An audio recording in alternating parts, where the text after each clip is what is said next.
To YouTube. Hello, everyone. Our Hangout is now being broadcast to YouTube. That's right. If you don't know what YouTube is.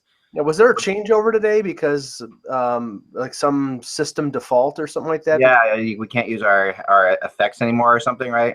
Yeah, there's something going on. I think they're slowly doing away with everything we know on Google just to screw with us. So thanks. That sounds familiar. Anyway, we were talking about that before the show, but we won't get into politics.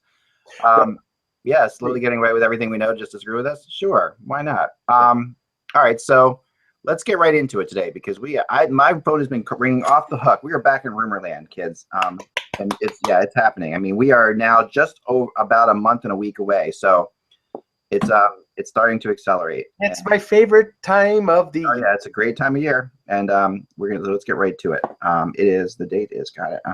That would be the date. Hello, Hockey World. Stop it. Hello, Hockey World. It's Wednesday, January 25th, 2017. I'm Michael Agello. I'm Russ Cohen from Sportsology. And I am Eklund, and you're watching the HockeyBuzzcast on HockeyBuzz.com. I'm looking particularly pale today. I don't know why that is. Ask Echo. Maybe she'll know.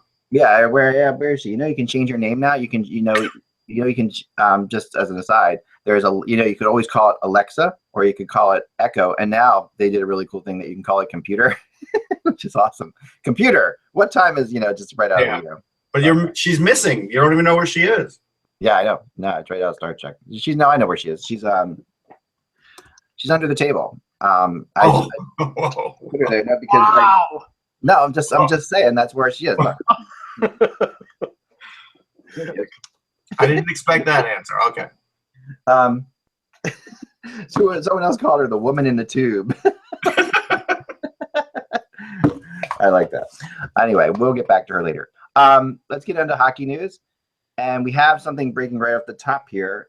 That Evgeny Malkin, that crazy, wacky Russian from Magnitogorsk or whatever, Magnitogorsk, thank you, will not be playing in this year's All-Star game. I guess due to injury and not caringness, probably. Well, it's the official thing is a lower body injury.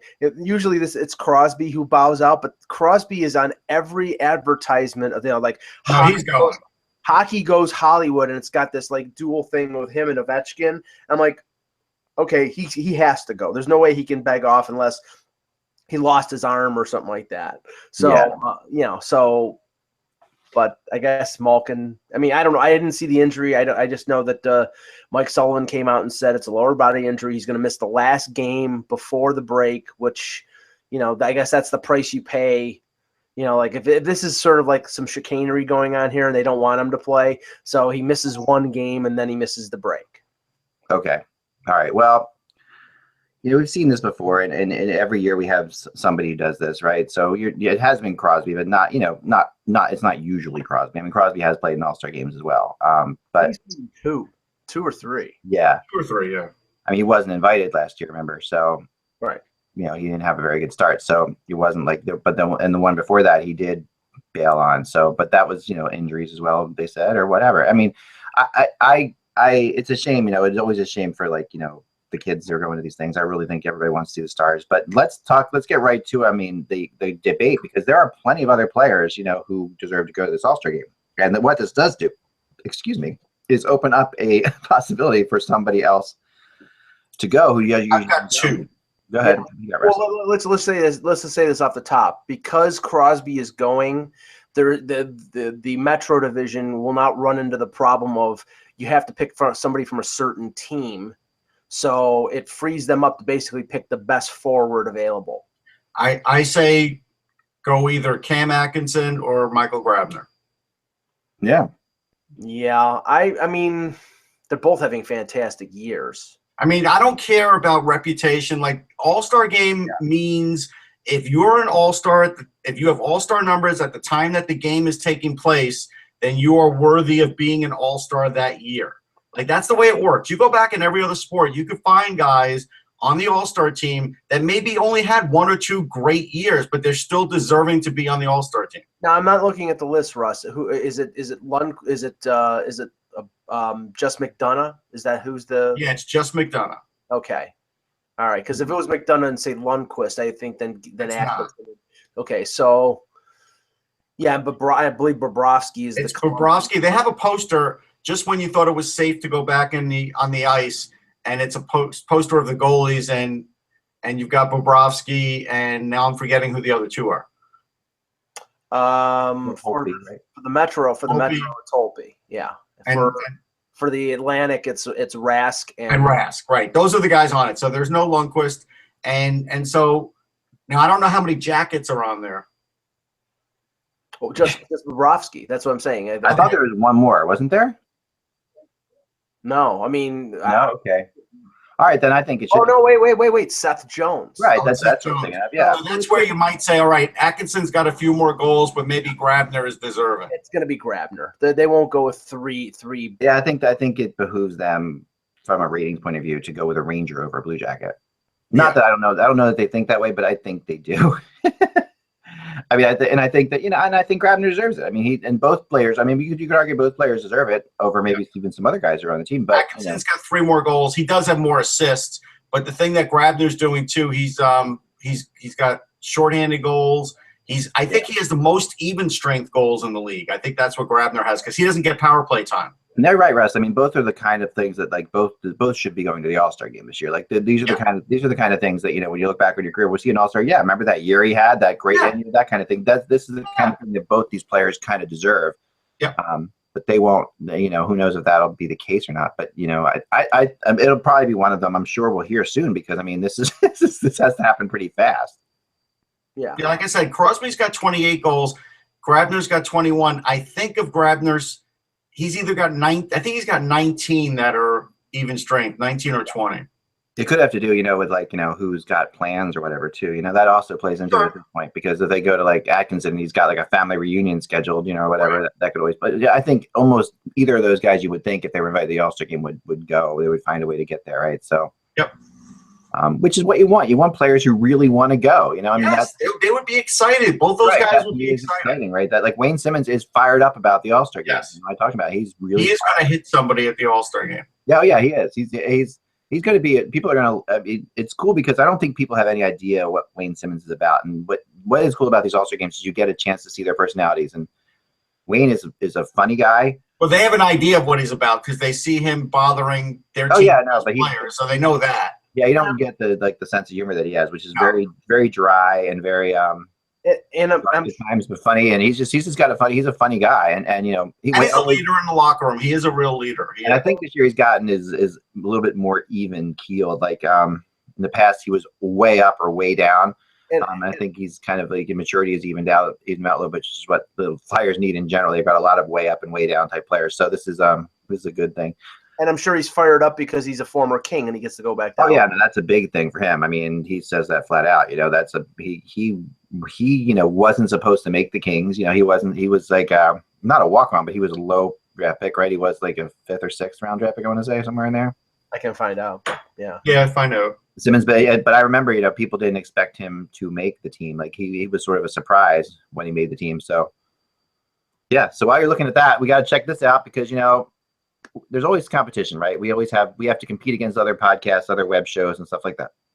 And this one is now competing against us, which is Simmons was 61st overall, 2nd round pick. Oh, it makes more sense. Yeah. All right. Okay. Sorry. But I still think he made it unexpectedly for some reason. I don't know why. I remember hearing that. He made it a lot earlier than people thought because, I mean. That was earlier than people thought, definitely. Yeah.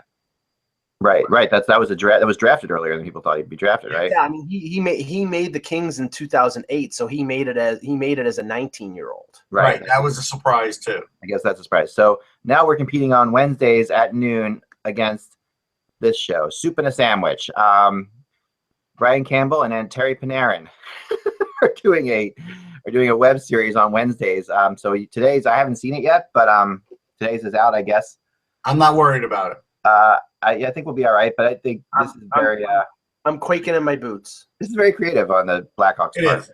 I think it's nice, Now Panarin's English is okay, but it's not fantastic. No, it's not fantastic. Funny things. The thing about both these guys, though, they are an interesting duo when you think about their personalities. To go together, like Campbell is really, kind of like he is, he really reminds me of that Sabres team still. Like that I still see him as team had a lot of jokers on it. Well, that were really funny. I mean, I always call that team the Beatles. That like Briere, Drury, It's always a lively interview. He is. Yeah, and Campbell was big a part of that team. And then and Panarin is just like one of the nicest guys you'll ever meet. Like, he is a nice guy. He really, even though he doesn't speak very much English, and he's just, for his talent level, I mean, I would love to do. Well, Brian Campbell will have to go a long way to top the local commercials that he did in Buffalo with this podcast, because he would do commercials for a doctor that his advertisement was veins, and the excessive sweating and things. He would do all these local commercials for probably a few extra bucks. Oh yeah. They were some of the worst. No, I know, but I think he took pride in the fact that they were so terrible. I mean, that was part of the gag, right? I mean, that was his thing. Brian Campbell would do anything. These are the commercials that back then, I'm not sure if it was MSG because it was the 07 or 08 around there, but these are the commercials that we get all the time in local broadcasts with the local breaks. Yeah. Like, there were complaints by like Mike Harrington from the Buffalo News about a New York State smoking ad that was on the local broadcast where people were turned off because it showed some lady's eyeball being taken out. And I've seen that. That's actually an ad that they played down here too. That is a pretty. Yeah, Mike has told me about it. I've thankfully seen it. It's pretty brutal. Maybe I've seen it watching, maybe on I was eating dinner watching that thing, and I lost my appetite. I mean, I will tell you this, and that takes a lot, folks. We just want to let you know that. You found it shortly after, I'm sure. Yeah, it's back. Don't worry. It was there. Believe me, I'm not one to talk. I will tell you this. Soup in a sandwich is very pedestrian compared to sous vide. I do want to point that out to the audience. Sous vide, you're talking about. Sous vide, whatever. Yeah, you're sounding very pedestrian when you say sous vide. All right, fine. Sure. At least I know what it is. Yeah, you do. I guess when we're talking about doing some special event in the spring. I will sous vide something for you when you come to my house. All right. Because that's not the kind of thing I can bring to a game. By the time I get to the game, it'll be full. Eck will sous vide himself. He'll jump into a large pot and boil. I guess I could sous vide in my car, technically. I could probably try that. Hey, I can make chicken cordon bleu, so that's better than a sandwich. There you go. Anyway, where were we? What were we talking about? Oh, yes, hockey. Let's get back. You brought up the show. Yes, thanks. Panarin, if you were to do like a chart of skill and nicety, he would be right at the top, like as far as like skilled players and how nice the guys they are. Panarin there wouldn't be many players that could top that combination of how. So now, because you did that, you're going to be inundated with Crosby to be at the bottom for skill. No, Crosby is a nice guy. No, but you say that, but fans are going to say the opposite. Fans don't know what the hell they're talking about with Crosby. I mean, they don't. People, the Crosby, and I get it. You have to love to hate him and he's going to be public enemy one because he's in the division with the Rangers and Flyers and Islanders and all these fans who love to hate. So and that probably going to get letters about that as well. But but I'll say. No, but Crosby is one of the nicest guys out there as well. He is. I agree. People will tell you, and Claude Giroux will never admit it publicly, but Claude Giroux and Sidney Crosby are buddies. I mean, they are really good friends, and they talk to each other in the off season. They text each other during the season. They have battles on the ice, but Claude thinks that Sidney Crosby, and I've met many Canadian players who don't think Sidney Crosby is a great guy. When you're the most talented player in the world, it can be hard to pull that off, like to have everybody like you. I mean, because there's a natural jealousy going on already. But with Crosby, number two would probably be Jake Voracek. Yeah, that's true too. Yeah, he is one of those fantastic. He's ridiculous. He'll talk to anybody. He will answer every question. He will he just does anything you want. Like if you see him at practice, he'll talk to you for a half hour. If you want to interview him for a half hour, he never says no. That's a good point. That's a really good point. He is so solid and not afraid to poke fun at himself and all that stuff. Yeah, he's a really tough. I mean, there are a lot of players. Oh no, there's a lot of guys. But just players that stand out as just the guys who would do anything for you. I always thought Billy Guerin was one of those guys too. He was just the nicest guy to me always. Except when he eats the last of the popcorn. Yeah. He ate the last of the popcorn one day, and I called him out on it. But that's all right. Was this in Philly? It was in Philly. Yeah, he loaded up on it, and I had. Okay. We had another slew foot last night. Yes. Why is the slew foot making a comeback? From the master of the slew foot, Brad Marchand. Oh yeah. Yeah, the guy who invented it. Let me see if I can fire this. All right, so here he is. All right, that's not working. Here we go. Here we go. Okay, so yeah, this is the aftermath of the slew foot, obviously. Oh yeah, I saw it. And this was worse than the Kachuk one because this was way more. First of all, he's moving at it's blatant, faster. There's no disguising it. Like it's just when you see a big guy like Cronwall fall, that should be a real big time suspension, don't you think? I mean, and there hasn't been any kind hearing. Oh Lord. I agree that should be a suspension because that's a suspendable play right there. When you see a guy that's not even involved in the play from behind, I hate stuff that happens behind the play. Yeah, it's a real jerk move by Marchand. I mean, this is really like this is behind the play, completely needless. That's totally a jerk move. Yeah, and it's the only way he could take down a guy of Cronwall's size. It's ridiculous. Yeah, no, and you know what sucks is Marchand doesn't have to do this kind of stuff. Like, no. He is so much, and we saw in the World Cup how talented the guy can be. How like he was one of those guys I couldn't understand why he was on Team Canada, and yet he pretty much won it for Team Canada. Yeah. Well, Kenny Daniels, the Red Wings play-by-play announcer, was on the Hockey Central show this at noon and was talking. Apparently, Marchand had complained to the referee just before the incident happened about a Detroit player doing something, and the referee turned a blind eye to it. So this was, in fact, maybe a little bit of retribution, which is sort of like what Kachuk. I mean, Kachuk might have been a little sort of retribution for the Komarov hit on Goudreau. So this is a way. I mean, honestly, think of it. In the world of no fighting, you're going to get more high sticks, get more crap like this. So people who didn't want fighting, welcome to the new world, folks. Yeah, and it's true because like he could snap an Achilles like that, and then would it have been a suspension? Probably. Yeah, I mean, I don't know. It's a weird one. They just need to. He needs to get a game suspension just because he really should. He should get a game suspension. There's no question about it. And I can't. I'm really shocked that they haven't said there's a hearing. Did Marchand get chosen? Did he get selected for the All-Star game?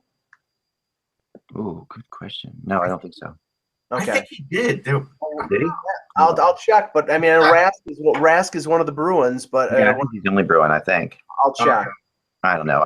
I should know more about the All-Star team this year. I've been really. It feels like I was so much more into this concept last year. You know, like I don't know what you guys. John Scott. What was that? It was John Scott game. That's why. No, I had nothing to do with John Scott. I could care less about John Scott, honestly. I mean, I just wanted to see. First of all, I was going to Nashville, which I always want to do. John Scott just tweeted he doesn't care about you either. No, I don't. Not. No. I mean, he did. I'm just telling you. Well, you can tell John Scott he can pick the time and place, man. Yeah. Okay, here you go. Brad Marchand was selected for the All-Star game, which means he will not get suspended. Because how can they suspend him for how can they suspend him and then he goes to the All-Star? Gosh, holy cow! They still could. They really still could. They might, but I would doubt it. And there hasn't been any indication so far. Has there ever been a suspension for a guy leading into an All-Star game in the last 10 years? Not that I can remember. Yeah. No. Well, okay, so we're gonna. Back in the old days, there was fighting in the All-Star game, so that's why I didn't even bring that into it. Yeah. Did you see a couple quick hits, and then we'll get right into rumors. So we got some news that I had taken here, and I appreciate it. I've got an intern now who's helping me grab some news together, which is nice. I do have an intern, yes, believe it. I do have one thing to mention for sure. Yeah. Yes. Okay. You want to start with it? You can do it now. I'll start with it. Yeah. So the other day, Mike had put into my head about the 1983 draft and the fact that the St. Louis Blues didn't actually draft a player in the 83 draft. And now Mike did something amazing for that, which another friend of mine said he would have done. And I said, well, this guy did it. Now, Mike, when you found out that St. Louis wasn't going to send anybody to the draft, what did you do? Well, and remember it was 83, and I was 16 years old at the time. Me and a friend of mine a friend from grammar school who we played Stratomatic hockey and were really into hockey. We sent a letter to, I think it was Ralston Purina, because they owned the team, saying you pay for our hotel, and give us the NHL draft guide, and we'll pick your players for you. That's awesome. And they never responded, obviously. That's great. Wow. But like the rebel rouser back then, Mike. Yeah, that's a pretty amazing thing to do. And I did interview. Now I'm going to say Emil Francis because Kevin's right. That's how you're supposed to pronounce it. And I've been calling him Emil because I'm an idiot American. But and he doesn't mind. When I call him, he doesn't mind. But no, I think he's used to that. The interviews on Sportsology, there were some great things that came out of it. Like one of the things was, Francis actually had a 5-year contract. Like, who gets a 5-year contract these days as a GM? Like, nobody, right? Nobody gets that. So, Babcock got the big contract, but you never see those things, No. The last person to get a big contract, but not a GM even there, And that year he took over as coach, so he technically was the coach and GM, and he was like the executive assistant president or whatever. So, obviously, he literally ran everything about the St. Louis Blues. And the funny thing is the St. Louis Blues were – and if you read this article, you'll see they were teetering on literally like going into oblivion and just going bankrupt and not having a franchise anymore. Right. They got that close. And apparently the reason that they didn't send anybody to the draft was because Ralston Purina was tentatively going to sell the team to a guy named Wild Bill Hunter, who wanted to move the team to Saskatoon, Saskatchewan.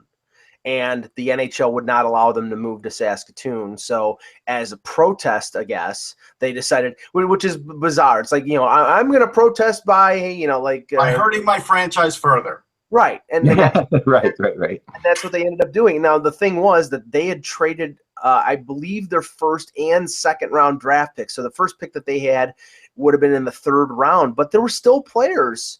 Yeah, you could have gotten an Esatikinen. There were guys that you could have gotten. Yeah. Plus, if you were there, you still could have traded for other picks back, right? Like that's right. They wouldn't have been able to trade into the first round, but they certainly could have traded into the second round. So that's pretty awesome. I like it. There's some fun stuff in the story. Emil talks about the see, I already slipped back. He talks about the politics of them getting an arena and not getting an arena. How he had to report to the league and let them know financially what was going on with the team. Like, there's a lot of interesting things, so people should check it out on Sportsology.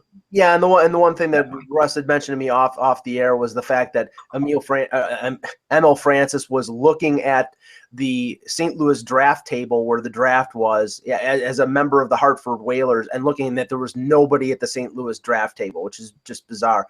You're ready to save money. Yeah, like not. Yeah, but think about it, Eck. He started the year as the coach and GM of St. Louis. He ends the year with Hartford as their GM at the draft. Isn't that crazy? Wow, that's something. Like, this is a crazy year. Go ahead. I think we move on from that. But it's really interesting. I love that kind of stuff. So a couple more quick things before rumors. With the goal and primary assist last night in the first period, Kaprizov has broken Evgeny Kuznetsov's U20 KHL scoring record. Yeah, and is actually closing in on Malkin's scoring record, which is he still has like 6 games and 2 periods left. Yeah. Malkin did it in like something like 46 games, and I wrote him down as one of the best forwards. I got to vote at the World Juniors. He was one of the best forwards on my list. The bad part for the Minnesota Wild is he's got a couple more years on a contract, and it's probably going to be too costly to try and get him out of it. So fans are going to have to wait on him the same way that Washington fans had to wait on Kuznetsov, but it's a lot to wait for. This kid, like, everybody knew he had talent, but after this tournament, everybody was like, wow, he really has talent. No, yeah. And Sokolov, who is another Minnesota Wild property, right, is going to be there soon too. Yeah. He might be in the AHL, I think even as early as next year, perhaps. Is that what I'm hearing? Well, I don't know. I haven't seen it. And Sokolov scares the hell out of me because I had the worst French teacher in high school named Madame Sokolov, and I had her for 4 years of French, and she was just horrifying. Well, that's the concern with some teams who have been drafting Russian players. The fact that the KHL is moving towards. I mean, there's been a lot of talk about them preventing young players from coming over until the age of 25. If they really start to implement that, teams like Minnesota with Kaprizov, or the Leafs with Igor Korshkov, the kid they drafted in the second round this year, or other teams, that's going to have a chilling effect on teams being willing to draft Russian players, because if they can't get them for 6 or 7 years, why bother? In the positive news, the U.S. and the Russia have never been closer as far as yeah, anyway, all right. So yeah, it's possible that. I'm sorry, I had to just walk right into it. All right, the Blackhawks had their streak end last night, which was a pretty unbelievably impressive streak. They had not lost in regulation when leading after 2 periods. This is by the way, my wife's statistic. Whenever we're watching a game, she whenever this is said, she says she gets to drink a shot of rum. So like she will do shots when this is, because she hates the stat. She thinks it's the most meaningless thing in the world. It is meaningless. I agree with her. So 3-season streak of not losing in regulation when leading after 2 periods has been broken. They're now 78-1-5. I mean, when you do it for 3 seasons, it's impressive. I mean, the fact is, but they did. The funny thing about this is at times, this is a regular season thing, because there were some games I remember last year even that the Blackhawks lost. I think they lost to the Blues a couple times going into the 3rd period with leads in the playoffs. Sure, but you could find all these stats, like, for all we know, the Blackhawks, when they're leading a game 3-0 after 2 periods, are 98-0 in the last 6 years. It's just whatever. No, it is kind of ridiculous. The Stars last night. Did you see this? I have the game on now. I didn't see a lot of it. A couple things happened last night in this. I want to see this. This is fantastic. Okay, so this I don't think I've ever seen, and this is it. This is in Dallas. Okay, so there's another controversial thing about this game last night that I can get to in a second. But and then I promised you, Rivers, and I will get there. I promise. But we have some fun news to say. So all right, here we go. This is overtime. Okay, so it's 3-on-3 hockey. So watch what happens. Okay, so here we go. So the Stars get what is actually a 3-on-0 breakaway. All right, and fail to score. You know what? The problem with the 3-on-0 is Aiken should have passed it back to the point, because Dubnyk could only cover Aiken, but he never would have been able to get back to the point in time. That was his mistake. So to your credit, here we go. Okay, so why is that there? Yeah, see, he shouldn't have shot. They shouldn't have had to, whoever went in to the net from center made a mistake. They should have kept it spread apart. Yeah, I'm with you on that. And what I've found is, as a goalie, okay, the thing I didn't want to happen on these 2-on-0s or 3-on-0s, and because they don't happen all that often, 3-on-0s hardly at all, although in open hockey you do see them sometimes, but when you get like a 2-on-0 on you, is you are always playing the shot as a goalie. So I think I'm always a fan of that. You should just shoot this puck. You should shoot the puck. I said puck. I did say puck. You should just shoot this puck. And I think you did the second time, but that's okay. And then the other guys just go for the rebounds. I mean, pick up the rebound, because it's hard to actually, control a rebound in this situation. You are definitely leaning as a goalie for the pass, because most players are not going to be selfish, like on a 2-on-0 or a 3-on-0. They're not going to shoot it. So it actually is something that teams never practice, of course. So it is a fun thing. But Aiken played right into it, because there was no place for him to shoot. Dubnyk is too big, and there was nowhere he could go with that. And honestly, the trailer on that play should have thought about, okay, if we miss this, you got a 3-on-0 going the other way. That's true too. He went in deep. He shouldn't have done that. Yeah, should have fallen back. And I mean, if you can't score on a 2-on-0, right? Come on. Yeah. I mean, the Dallas Stars also last night did something that was kind of crazy. That was a Trump slam on their scoreboard. It wasn't yesterday. That was days ago. Oh, it was days ago. I just saw this news today. Really? Yeah. Yes, that was like 3 days. Sorry, 1 days ago. That was on my birthday. I apologize. Forget it. Then we're good. Let's get on. Well, hold on. We do need to give credit to Mike Condon in Ottawa, because for the time Craig Anderson has missed for his wife having cancer, cancer recovery, all that entails. Mike Condon has gone on a tear here, and I know we all look. Like I said, I covered Princeton. I watched a few games live when Condon was with Princeton. I never thought he would reach this level. Then at the Winter Classic, I remember chatting with him, and it was great. And I figured, okay, this guy's reached his zenith. I'm happy for Mike Condon. And then Pierre Dorian maybe made the trade of the offseason, if you think about it, for a 5th-round pick. He got Mike Condon, and Mike Condon is just on an absolute tear. And Ottawa is a playoff team right now because of him. It's amazing, isn't it? I mean, not many people, except for me, picked Ottawa to make the playoffs, and I'm with you. I think that they are really. They're doing it. They're doing it with smoke and mirrors right now. No, honestly. They are. But at some point, it becomes March, and it's like no, you can't take anything away from them. They're I mean, Carlson has done very well there, and this year especially, he has. Oh yeah, but there's no question about that. But what Boucher is doing is sort of what he was doing in Tampa. They play a very conservative style. They sit back. I don't know if they're sitting back in a 1-4, but I saw them on Saturday night, and they rely on their special teams. They rely on the few snipers that they have and a game breaker like Carlson. But they're very conservative. But the thing is, that's a complete opposite of what they did last year, because they were more of a wild and frivolous team, and he's trying to get them to play. Here's something I wrote about today. Sorry, Mike. Something I wrote about today for another website. What? Early? Well, I don't write everything for me. Early in the year, Thomas Chabot got a game as a reward for being really great in training camp and almost made the team. Goes on to the tear in the World Juniors, becomes best defenseman, also wins tournament MVP. If the St. John Sea Dogs get eliminated at some point and the Ottawa Senators are still in the playoffs, I'm pretty sure Thomas Chabot's getting another crack at it. Yeah, because their bottom pairing is like Frederick Claesson and Chris Weidman. He'd be an improvement over those. Yeah. So that's something to keep in mind, that troops that they could have coming. Yeah, no, they definitely have troops coming. That is impressive. I mean, I don't know if you guys saw any of the Liney's return last night. No. He definitely did not look altogether right. Like it's tough when you come back from that kind of an injury. You get rusty. It is. I mean, he played 21 minutes. He had an assist. There was a -1, had 3 shots. Which is it's a fine game. I mean, it's not. I mean, it's Patrick Liney. We expect him to score 4 goals a game. I know, but it's No, that's Patrick Marleau. But anyhow. Yeah, he did. That was Patrick Marleau before. Yeah, I mean, but who had a good game last night? Who was one of the more underrated players in the NHL? Is Brian Little. Yeah, Brian Little's a good player. He is. I've always liked Brian Little.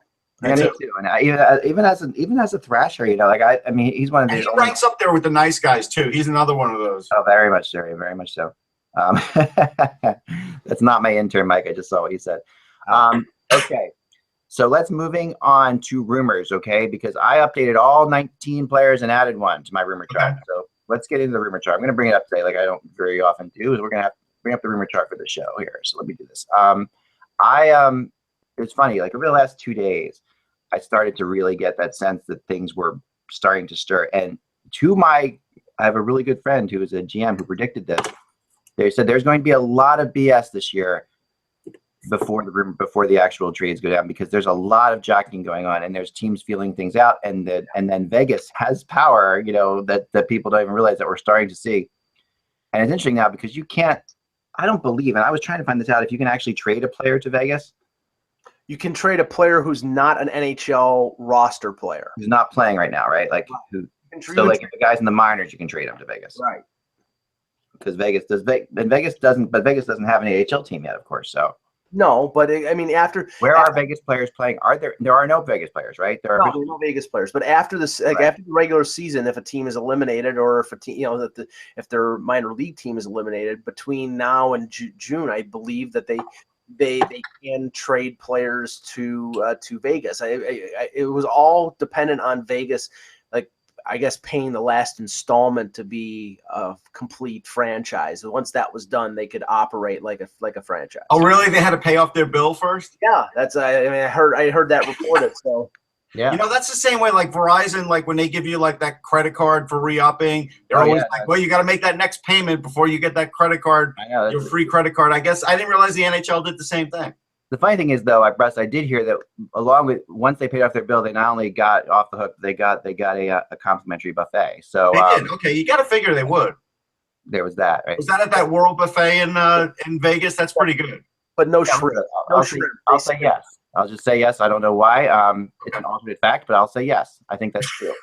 Okay, so let's get to rumors. Let's go to the rumor chart, shall we? All right, here's the rumor chart. I'm putting a little bit up here for you guys to see. I don't always do this, so it'll be kind of fun. I was going to say, all right, now I see stuff.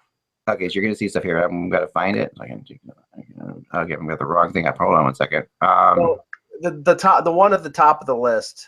Oh, sorry. Yeah, this is interesting. So I'm gonna bring it up again. Sorry, it was my fault. I brought up the wrong. Of course, Mike wants to comment on that one. No, not that. Oh, yeah, because he's my buddy now. Because I was in a photo with him. My goodness.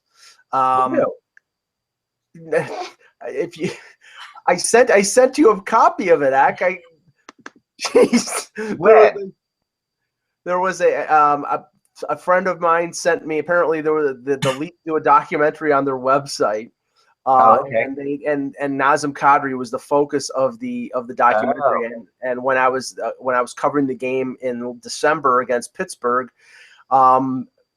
me being the idiot that I am, didn't realize I was in the camera shot. So they're talking to Kadri, and this guy sort of looking at a disembodied head holding a phone. That was me.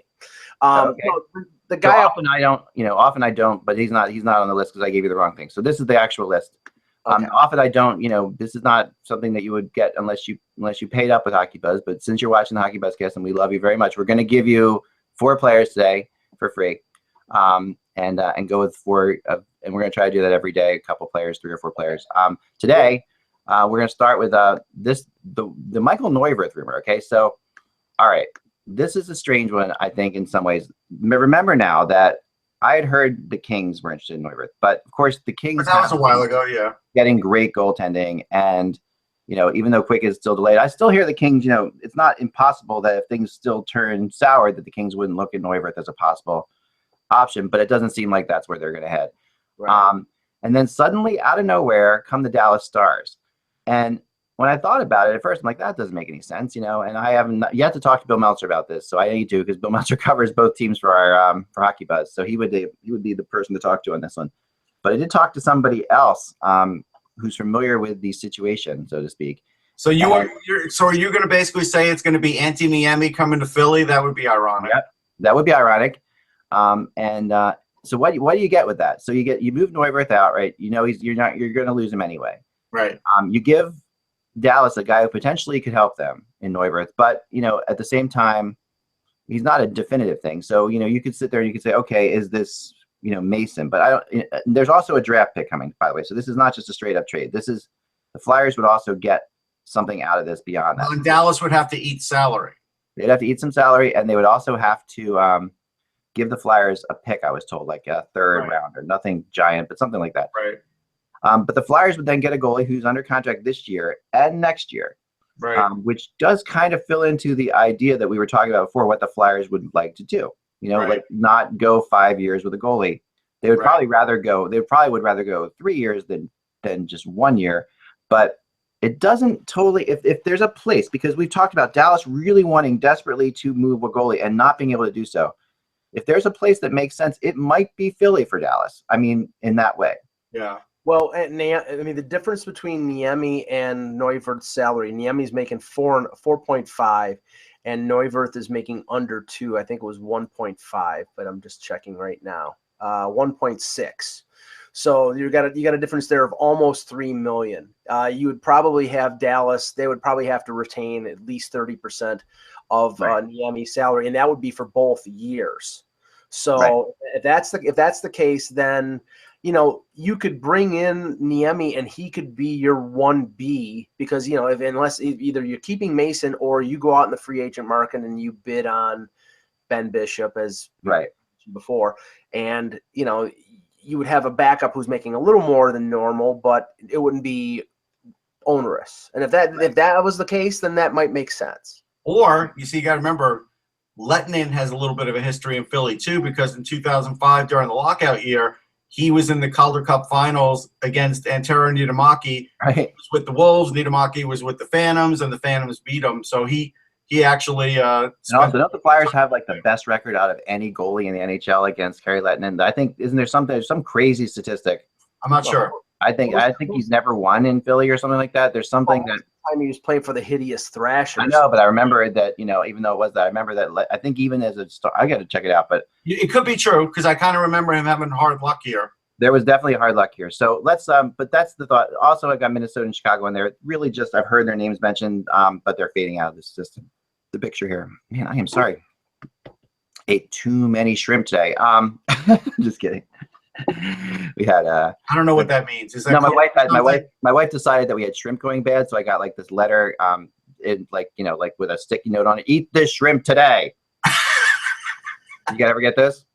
No, because I'm the one who controls the food. Oh, okay. No, because I don't have a wife. Yeah, I know, but the funnier ones are eat this banana. I love when I get eat this banana. Anyway, so let's go to next up, Radim Verbata. All right, now Verbata, we just talked about the strange, weird contract he has, right, where he gets another $250,000 for every playoff round he wins. Well, how do you guarantee that? Trade right Price is Right to me. A team that doesn't make the playoffs. Can teams stop acquiring Radim Verbata? There should be a Radim Verbata rule. Right, there should be Radim. But what I was told, okay, now the Islanders are coming a little bit right now, faster than you thought they would, right? I mean, they won again last night. They beat the Blue Jackets last night, which is not a big deal. But they're hurting the Blue Jackets right now. They are. Yeah, the Blue Jackets didn't have a good game. They were off. I watched that game. So 3-0-1 under Doug Wade. All right, 3-0-1, not bad. Put a streak together of like going like if that becomes 8-1-1 or 9-1-1 or something like that, then suddenly they're back in the race. Mm-hmm. And you bring Verbata in. He's a free agent, obviously, at the end of the year, but you bring in a guy who might just work with John Tavares, and you give Tavares a chance to look at somebody and you get a guy who you can get for almost nothing, who could actually help you make the playoffs because he's got motivation to make the playoffs, right? So Verbata needs to make the playoffs, basically. So that's the thought on this, and I thought it was interesting. I know Boston has interest, the Capitals too. It seems like the Canadians are looking other places now. Here's the problem with Radim Verbata. I said it before. And I think it's worthy of saying it again. In 42 playoff games, he has 18 points. He is not worth picking up. No, I know. And the book on him, the one sentence, and I always like to, every player has one sentence, right? The one sentence on Verbata is, he doesn't show up when the pressure's on, right? Like he scores a lot of his points when there's nothing at stake. So why am I giving up assets for him?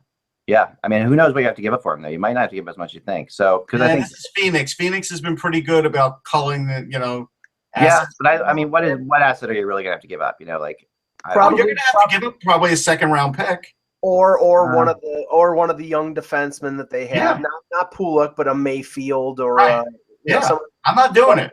But players that they tried to make work with Tavares, Thomas Vanek is the next player on the list too, and he has, of course, still have him going to Chicago. Yeah, by the way, I've heard a little bit more about LA with him. I know Kevin mentioned it, I think, yesterday too. I do think Columbus wants Vanek, but doesn't seem like they're going to be able to grab him. I don't think he's a good fit for Columbus. I'll tell you that right now because I think because of the kind of how much more cap space does Columbus have? They've got tons of cap space. They do. Okay.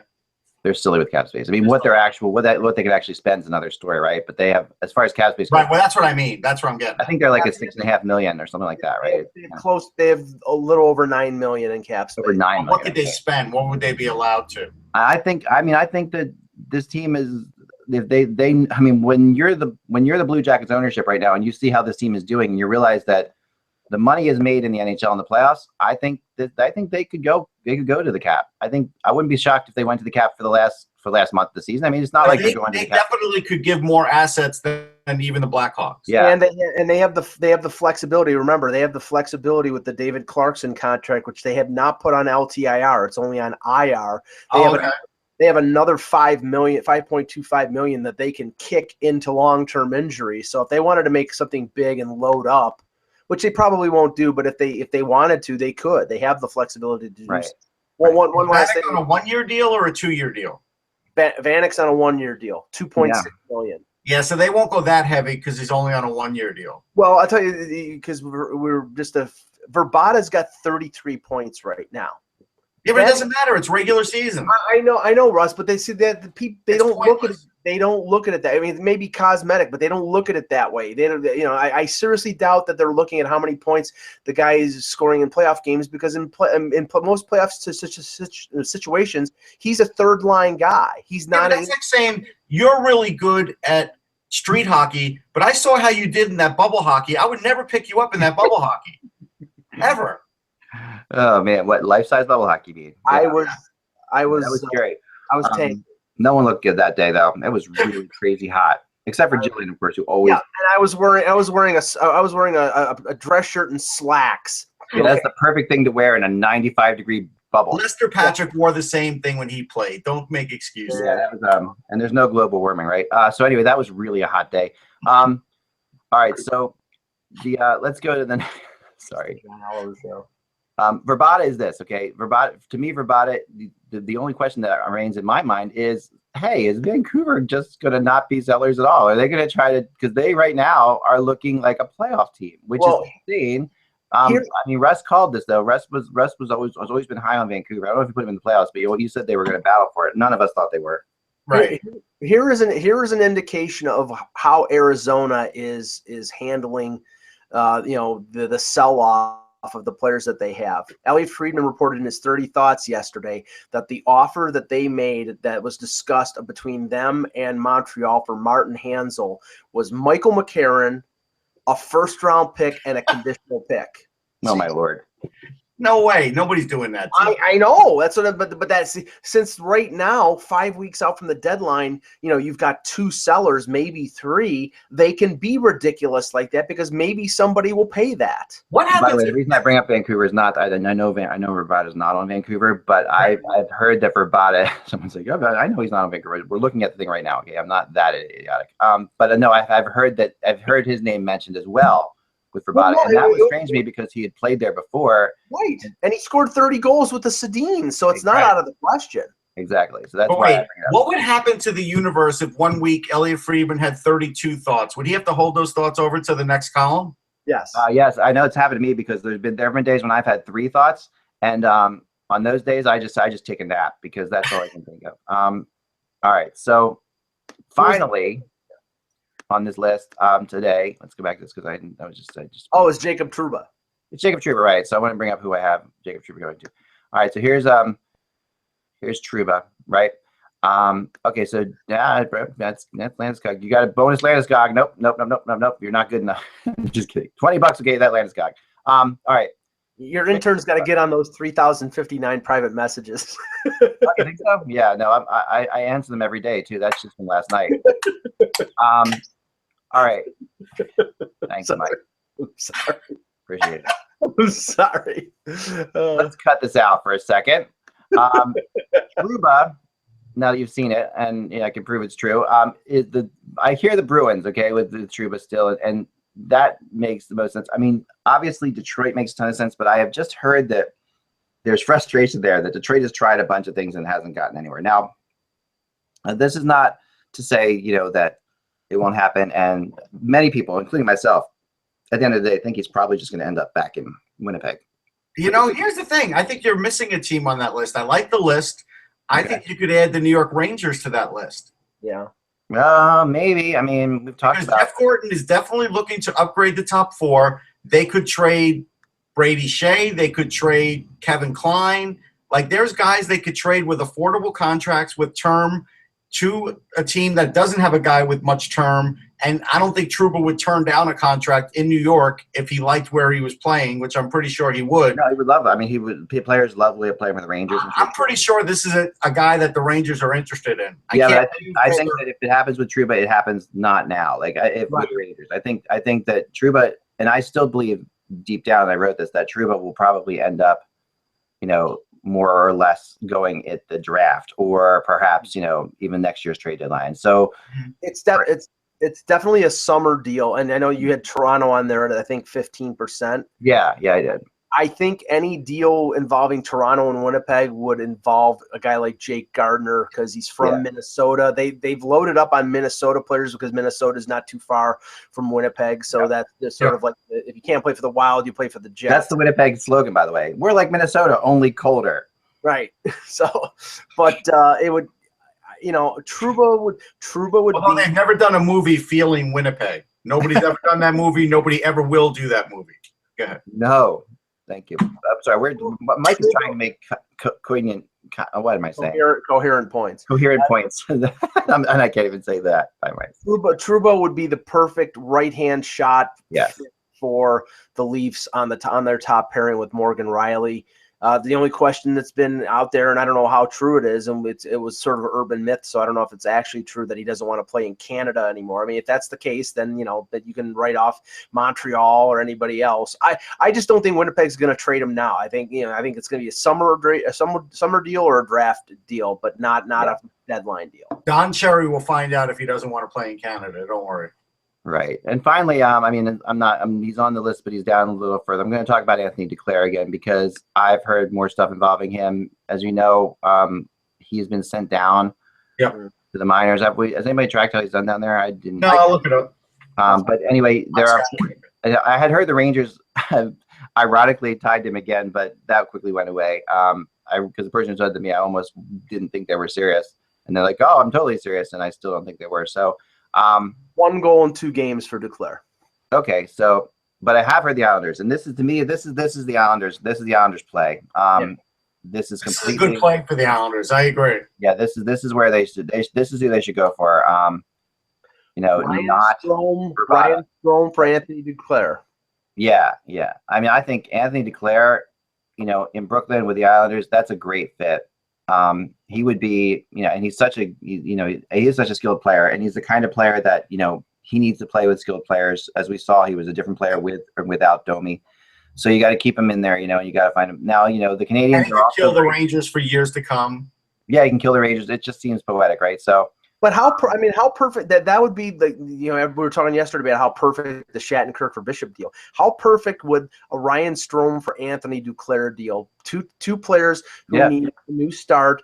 Ryan Strome would be able to play the wing probably with his brother. Duclair would be able to go back, obviously not to New York where he was drafted by the Rangers, but to Brooklyn and get to play the Rangers 4 or 5 times a year. I think it would be a great deal for both teams. No, I never asked Duclair if he likes street hot dogs, and I don't know if he wants to go back to that.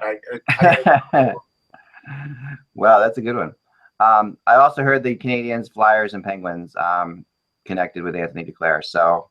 Yeah, because he's cheap. I mean, right now he's on his the last year of his entry level deal. He's making less than $1 million, and if you're a team like Pittsburgh who doesn't have a lot of room, that would be a good ad. I mean, I would think, Russ, if they were trying to trade Duclair, the name of Pouliot would probably come up. Yeah, see, I think the Flyers could do better. I mean, they could give him Robert Hogg. I like him better than Pouliot. He's got more size. I think you might be able to get Hogg out of the Flyers for someone like you. And do you think that's a trade that Arizona makes, though? I mean, that's I don't see why not. I mean, Hogg is very close to the NHL as it is. Yeah, but I mean, if you're Chaika, you're probably saying you're asking for Sanheim or Moran or you're going to ask. Well, no, you might not ask for Moran. I think he's going to ask for the guys that have more offense in their game, and Hogg has a lot more offense in his game, even though it's not shown yet. But he does, and he's a kid who knows how to play the power play as compared to like a Moran. Yeah. I mean, he's been tearing up. I mean, Flyers are silly with defensemen. They can definitely move one of those guys. Right. And then Duclair could play right in the in the playoff hunt. I mean, that would make sense. Yeah. So I could see Anthony Duclair being moved. I don't. Or you could put Scott Lawton in the trade. You could go Lawton and one of the lower defensemen, one of the younger ones. Whether it's a Reese Wilcox or someone like that. If they want to wait a couple of years, and then you could put Lawton in there. But this is a team in Arizona, if I'm not mistaken, right, that has like a ton of defensive prospects as well, right? This is a team. Yeah, but you can never have too many. Like I think that's always true, I guess. Yeah. True. You can't have too many. All right. Well, that's it for today. Appreciate you guys hanging out. We'll be back again tomorrow, which is I believe Thursday. It's the day after today. It is the day after today, and we'll be back then. Same bad time, same bad channel. Remember, without the buzz, it is just hockey. Enjoy the games tonight. Big, I guess the national games tonight on NBC is Flyers Rangers at 8:00. That's always fun. And the Rangers have been. I will be there. I will be there. Okay, the Rangers have been beating up the Flyers pretty good lately. This game feels like just from the ebb and flows of hockey. This feels like a Flyers game for some reason. Now I don't know whether I'm wrong. The pipes. I got to look that up real quick. Yeah, I don't know. But it feels like just so much of hockey is this ebb and flow, and the Flyers were playing terrible. They didn't play great, but they got the win against the Islanders. Now the Rangers, who have really taken them to task lately, I could see the Flyers putting up a good performance tonight. And the Rangers, it's going to be a fun game, I think. Or it Hold could on, be we can't go off the air till we know who's in net. Rangers could blow them out as well, you know. But I'm just saying that's the whole. This would probably be Neuwirth, right? It's Mason. Mason. Okay. Well, there you go. You see, I am the No, worst. you can't tell anymore. That's why you have to look. I mean, I there's used to no be very way of good knowing. at predicting who the Flyers would put in goal, and Hacksaw just has me stumped. Like It's impossible to know. there is no logic, or at least apparent logic. Versus Mason. Mason has played well at the Garden. I think It really has. That's a very good close point. game. Yeah. I don't know. This is a tough one. And Neuwirth, they've. I need to check the. Maybe this is a situation where Neuwirth has been just pedestrian at the Garden. It's terrible possible. record against the Rangers. You know, you never know. So anyway, all right, that's all we got for today, guys. Remember, without the buzz, it's just hockey. We will talk to you tomorrow. Please subscribe. Thanks.